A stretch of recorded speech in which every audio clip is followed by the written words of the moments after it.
ചില സ്ത്രീകളെ കണ്ടിട്ടില്ലേ, ഒരു കാരണമില്ല അവർ കരയും, ചിലപ്പോൾ അങ്ങ് പൊട്ടിക്കരയും, അല്ലെങ്കിലോ ഭയങ്കരമായിട്ട് പൊട്ടിത്തെറിച്ച് ദേഷ്യപ്പെടും. പിന്നെ ഇതെല്ലാം കഴിഞ്ഞിട്ട് ഇവർ നടുക്ക് ഓരോരുത്തർ പോയിട്ടങ്ങ് ഭയങ്കര മൂടിയായിട്ട് എനിക്ക് ആരോട് സംസാരിക്കാൻ താല്പര്യമില്ല, അല്ലേ എന്നോട് ആരും മിണ്ടണ്ട എന്നൊക്കെ പറഞ്ഞ് പോയിട്ടൊരു ഇരിപ്പുണ്ട്. അപ്പോൾ ഇതൊക്കെ കാണുമ്പം നമ്മുടെ ഈ കെട്ടിയവനും കുട്ടികളൊക്കെ എന്നാ ഓർക്കുക, ഭാര്യയ്ക്ക് അല്ലെങ്കിൽ അമ്മയ്ക്ക് ഭ്രാന്ത് പിടിച്ചെന്നവർക്ക് കൺഫ്യൂഷൻ വരാനുള്ള ചാൻസസ് ഉണ്ട്. അപ്പം ഇതൊക്കെ എന്താണെന്നറിയുമോ, നമ്മളൊരു മിഡ് ലൈഫ് ക്രൈസിസിൽ കൂടെ കടന്നു പോവുക.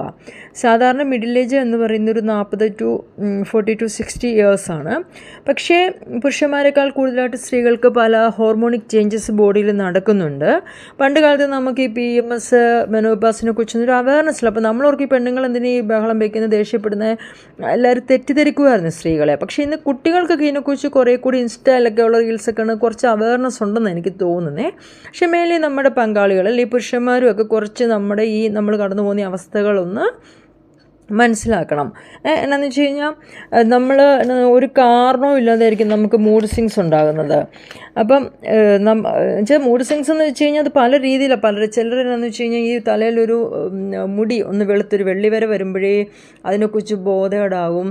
പിന്നെ നമ്മുടെ എന്തായാലും ഏജിങ് എന്ന് വെച്ചാൽ ഒരു നാച്ചുറൽ പ്രോസസ്സാണ്, അത് നമുക്ക് തടുക്കാനാവില്ല. അപ്പം നമ്മുടെയൊക്കെ കുറച്ച് ഫേസിലൊക്കെ കുറച്ച് റിങ്കിൾസൊക്കെ വരും. അപ്പോൾ അവരതൊക്കെ ഇങ്ങനെ നോക്കി ഇരിക്കും. പിന്നെ ആ സമയത്ത് നമുക്ക് ഉറക്കത്തിൻ്റെ വല്ലാത്ത പ്രശ്നങ്ങളായിരിക്കും. മൂടി പൊതിച്ച് കിടന്ന് ഉറങ്ങുന്ന നമ്മളൊക്കെ എന്നാടുക്കും, ഇടയ്ക്ക് ഉറക്കമൊക്കെ വിട്ട് തിരിഞ്ഞും മറിഞ്ഞും ഒക്കെ കിടന്ന് ആകെ പ്രശ്നമാവും. ഇപ്പം ഞാൻ പോലും ഓർത്തു ഡിപ്രഷൻ വല്ലതും വരുവാണെങ്കിൽ ഇതെന്തൊരു അവസ്ഥയാണെന്ന്. പിന്നെ ഹോട്ട് ഫ്ലാഷസ്, നമ്മൾ AC-ലിരുന്ന് പോലും വിയർത്ത് കുളിക്കും.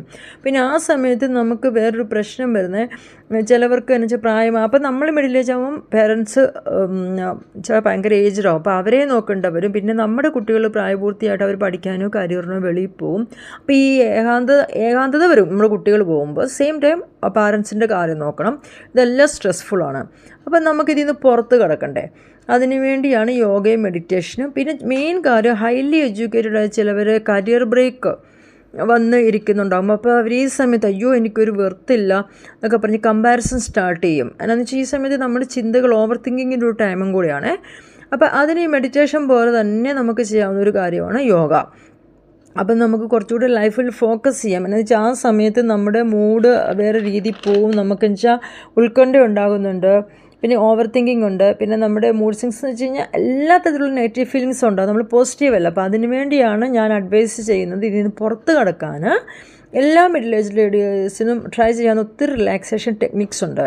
അല്ലെങ്കിൽ നമുക്ക് എന്നൊരു അരമണിക്കൂർ മെനക്കെട്ട് നമ്മളങ്ങ് എക്സസൈസ് ചെയ്യണം, മടി പിടിച്ചിരിക്കാതെ. അപ്പോൾ അങ്ങനെയൊക്കെ ആകുമ്പോൾ നമ്മുടെ ഹാപ്പി ഹോർമോൺസ് കുറേ വന്നിട്ട് നമ്മുടെ സ്ട്രെസ് ലെവലങ്ങ് താന്നു പോകും. പിന്നെ നമ്മൾ എന്നാന്ന് വെച്ച് കഴിഞ്ഞാൽ എപ്പോഴും എന്നുവെച്ചാൽ നമ്മൾ നെഗറ്റീവ് തിങ്കിങ് വരും, പോസിറ്റീവ് ആൾക്കാരുമായിട്ട് നമ്മൾ മിങ്കിൾ ചെയ്യാനായിട്ട് ശ്രമിക്കണം. എന്നാന്ന് വെച്ച് കഴിഞ്ഞാൽ ചില ആൾക്കാരുണ്ട്, അയ്യോ നിങ്ങൾക്ക് പ്രായമായല്ലോ, നീ എന്നെ ഇങ്ങനെ മെലിഞ്ഞിരിക്കുന്നത്, നമുക്ക് ചില കാര്യങ്ങൾ തടുക്കാൻ പറ്റത്തില്ല. അപ്പോൾ നമ്മൾ അവരങ്ങ് മാറ്റി നിർത്തുക. എന്നിട്ട് ആ സമയം കൊണ്ട് പുതിയ ഹോബീസ് എന്തെങ്കിലും കണ്ടുപിടിക്കുക, പഠിക്കുക, അല്ലെങ്കിൽ ഇഷ്ടമുള്ളവർ കൊടുത്തൊരു ട്രാവലിങ്ങിന് പോവുക. പിന്നെ സെയിം ടൈം തന്നെ നമ്മൾ എന്ന് വെച്ചാൽ ഡയറ്റ് ചേഞ്ച് ചെയ്യണം. നമ്മൾ ഗേജ് ആയിക്കൊണ്ടിരിക്കുമ്പോൾ നമ്മൾ കൂടുതലായിട്ട് നല്ല പച്ച നിറത്തിലുള്ള ലീഫി വെജിറ്റബിൾസ്, സോയ എല്ലാം യൂസ് ചെയ്യണം. അപ്പം അങ്ങനെയൊക്കെ ആയിക്കഴിയുമ്പോൾ നമ്മുടെ കുറച്ച് മൂഡും എല്ലാം എന്ന് വെച്ചാൽ നമുക്ക് കുറച്ച് മാനേജ് ചെയ്ത് മുന്നോട്ട് കൊണ്ടുപോകാനായിട്ട് പറ്റും. അപ്പം അങ്ങനെയുള്ളൊരവസ്ഥയിൽ എന്നാന്ന് വെച്ചാൽ നമ്മൾ മനസ്സിലാക്കിയതൊരു നാച്ചുറൽ പ്രോസസ്സാണ്. അപ്പം അങ്ങനെ ഒന്നും നമുക്കത് മാനേജ് ചെയ്യാൻ പറ്റുന്നില്ലെങ്കിൽ നിങ്ങളൊരു സഹായം, പ്രൊഫഷണൽ ഹെൽപ്പ് സീക്ക് ചെയ്യേണ്ടതാണ്.